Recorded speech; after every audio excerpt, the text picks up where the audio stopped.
What's up, everybody? Welcome back to Altcoin Nexus and welcome to a new video in which we will be talking about whether we are still in a bull market. All right, what we've seen is that the market basically since October last year until March this year has been super bullish. We've seen some bearish momentum in April and May, which was also caused by some outside events.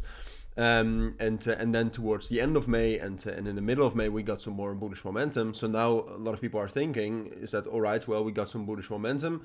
Can we actually push through? Can we see more bullish momentum towards the end of the year, for example, which would be quite long? Or was the top that we made in May, the new all-time high for Bitcoin, the end? And are we just going to range sideways until the end of the year and maybe drop down next year?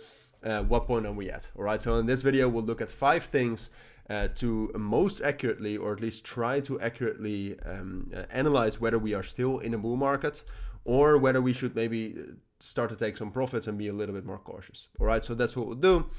So let's get right into it. All right, so like I said, we'll look at 5 things. The first thing was already on the screen, which is the Bitcoin dominance. All right, what you tend to see is that in a bear market, the Bitcoin dominance is bullish. And I must say, and that's the truth with all of these statistics we'll look at. We've only had 2 major bull markets. All right, so the sample size from which we can actually analyze and make observations from is very limited. But so far, every time that we were in a bull market, the Bitcoin dominance was very high and it was bullish. And then once we actually got into the real bull market, and the Bitcoin dominance started to drop down. All right, Bitcoin was still strong, but altcoins started to outperform. Which in general, I'm not sure if in new bull markets we will still see altcoins perform better than Bitcoin, because first of all, we have much more altcoins, and second of all, with the Bitcoin ETF, the amount of Bitcoin that's being bought up might actually increase. So who knows? Maybe we will never see a bearish Bitcoin dominance anymore. But all right, if we look at this, you can see that historically, first time we had a bull market, Bitcoin dominance was very high and also relatively bullish, I would say, most often. Second time was right here. This was the bear market, but first bull market, by the way, started to be bearish when we actually got into the bull market until the end here at the start of January 2018. Then it started to be bullish again in the bear market. Then made the bear market top the 21st of December 2020, and then we got back into a new bull market, which I think in general ended towards January 2022, even though we did still have some momentum, but then it started to be bullish again. So it's still bullish, all right, which indicates, at least if we only look at the Bitcoin dominance, that we are still in the bear market phase and that the bull market phase is still coming. So that's 1 point for still being in the bull market. Now, another metric we can look at is the total circulating supply of stablecoins. All right, so what that basically means is how many stablecoins are in the market right now. So stablecoins leave the market when stablecoins are being sent back to Tether, for example, and Tether sends back real dollars and not USDT to institutions or whoever wants to sell their Tether. So the argument behind this is that when new money comes into the markets and when this supply of stablecoins keeps increasing, that means more money is being put into the markets. If more money is being put into the markets, more Bitcoin, Ethereum, and altcoins are being bought, which means we're in a bull market. Now, this is a bit of a lagging indicator, because if you look at this red line, that's the total supply of the top 5 stablecoins. And you can see that topped out March in 2022. All right, so that was the end of the bull market. The second big bull market we had. We don't really have statistics for the first one, unfortunately, so the sample size is even smaller. And what you can see is it started to be bearish until October last year. Since then, it has been bullish. However, it is still bullish. It's still in an uptrend, and it is also still lower than 2022. So this is another point towards still being in a bull market, because first of all, we're still seeing more money get into the markets. There's no indication yet that that's about to decrease. And I would say that if we actually are getting into a new bull market, that we should expect the total supply of stablecoins in the market to be higher than the last time around. So this is, right now it's 2-0 for still being in the bull market, in my opinion. And I must say, there's tons of metrics you can look at, all right? We're looking at 5 metrics, you can look at 20 metrics, but at least this gives you somewhat of an idea of the current state of the markets. So let's get through with the third metric. All right, so the third metric is a little bit harder to actually gauge, right? Because it's basically whether retail is here. Because what you tend to see, and most of you know this if you've been through the other bull markets, is that towards the end, retail is really there. A lot of people are talking about crypto. If you're in crypto, people are asking you questions. And that's also how I wanted to measure retail being here. It's 3 things. And the first thing is just feelings. And personally, I've had some people ask me about crypto and wanting to get in. But that was during March, and that was also very limited, I would say. So just based on my feelings, I would say that most of retail is not here yet. Now, towards the end of this video, I do want to briefly talk about that, because there obviously is a scenario in which retail just is not interested in crypto anymore. All right, that's a realistic scenario. Hopefully it's not true. But if that's the case, that does change the game a little bit. So we'll get to that towards the end. But for now, I would say based on feelings, retail is not here yet. If you look at the Coinbase and Phantom rankings, I would also say, look, again, beginning of March, Coinbase was quite high in the rankings in the US of the App Store. Has also dropped down, has been relatively low in the last couple of months. Phantom was quite high in May, but that has also dropped down, and it hasn't been high sustainably.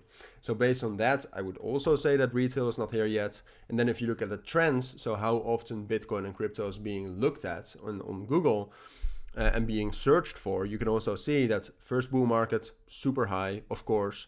Second bull market, also very high. And now we have seen a spike. But it's very low still, and we have not reached the same levels of interest that we did in March and May 2021. Now, again, if retail is not interested in crypto anymore, which is very hard to analyze whether that's still the case, then this could be the top. All right, so I would say this is a draw. In general, I would still say that more retail is expected to come, but if retail in general is no longer interested in crypto, then this is a draw, or maybe even a win, since we have topped out, or at least we made some sort of a top in March 2024. All right, then the fourth metric I wanted to look at is Bitcoin and the realized cap HODL waves. All right, so this might look very difficult to understand, but it's quite easy. All right, so essentially what it is that if you look at these colors, this is basically the percentage. Here you can see the percentages on the left side. The percentage of Bitcoins in a certain holding range. All right. So for example, if you look at the dark red and the orange colors here, that means that that's the percentage of Bitcoin that's held for not that long. All right. So this orange color is between a week and a month that a certain percentage of Bitcoin is being held. So what that means is that if there's a lot of green, there's a lot of Bitcoin in circulation that's being held quite long. So when is that very high? In a bear market. All right. Because in a bear market, relatively a relatively small amount of people or new people buy Bitcoin. All right, so what you see is that every time, so for example right here towards the end of 2017 and also right here in 2021, the top of the bull market, not always, because in 2021 it actually was high the second time as well, when we made those highs in October and November. But usually this tops out and gets very, very high towards the end of a bull market. And if you look at the waves right here, you can see compared to the last 2 bull markets, it's still very, very low. So that means that there's still, or at least there's still some sort of an expectation that we will see more new buys coming into Bitcoin. At least if you compare it to the last 2 bull markets, it's expected that we will still go higher and that we will still see more new buys coming in. So this is another point for still being in a bull. And then last of all, we will look at the total money raised. All right, so what happens is that a lot of crypto projects, they raise money from venture capitals, from KOLs, whatever, to create their project, to run their projects, to do marketing, etc. So what tends to happen, which you can also see right here, is that most money is raised during the bull market. And what you can see right now is that, first of all, the amount of money being raised is still going up, I would say. There's a bit of an uptrend going on right here. But apart from that, it's also still very, very low compared to the last 2 bull markets. Now, that also has to do with the high interest rates, probably, and just in general, money is getting more expensive. So what you saw in 2022 and also in 2018 is that money was very cheap. All right, so a lot of money was being spent in crypto projects, financing them, funding, etc. So what I think is that when the interest rates get lower, probably towards the end of the year, we will see a real test. Will the funding go higher? Yes or no? If yes, which is what I expect based on how high the funding was in the last two bull markets and because of the trend right now, then that means more money is also being sent into the markets, which would again signal that we're still in the bull market.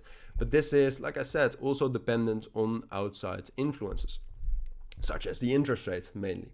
So in general, when we talk about all of these metrics, so when we talk about the stablecoin supply, when we talk about the retail being here or not, the HODL waves, the races, but also the Bitcoin dominance, we have to assume that statistically, based at least on those metrics, it's still most likely that we are in a bull market and that maybe we'll see some bearish momentum throughout the summer, but that bullish market will continue towards the end of the year and who knows, maybe into 2025, but that's way too far ahead to actually say.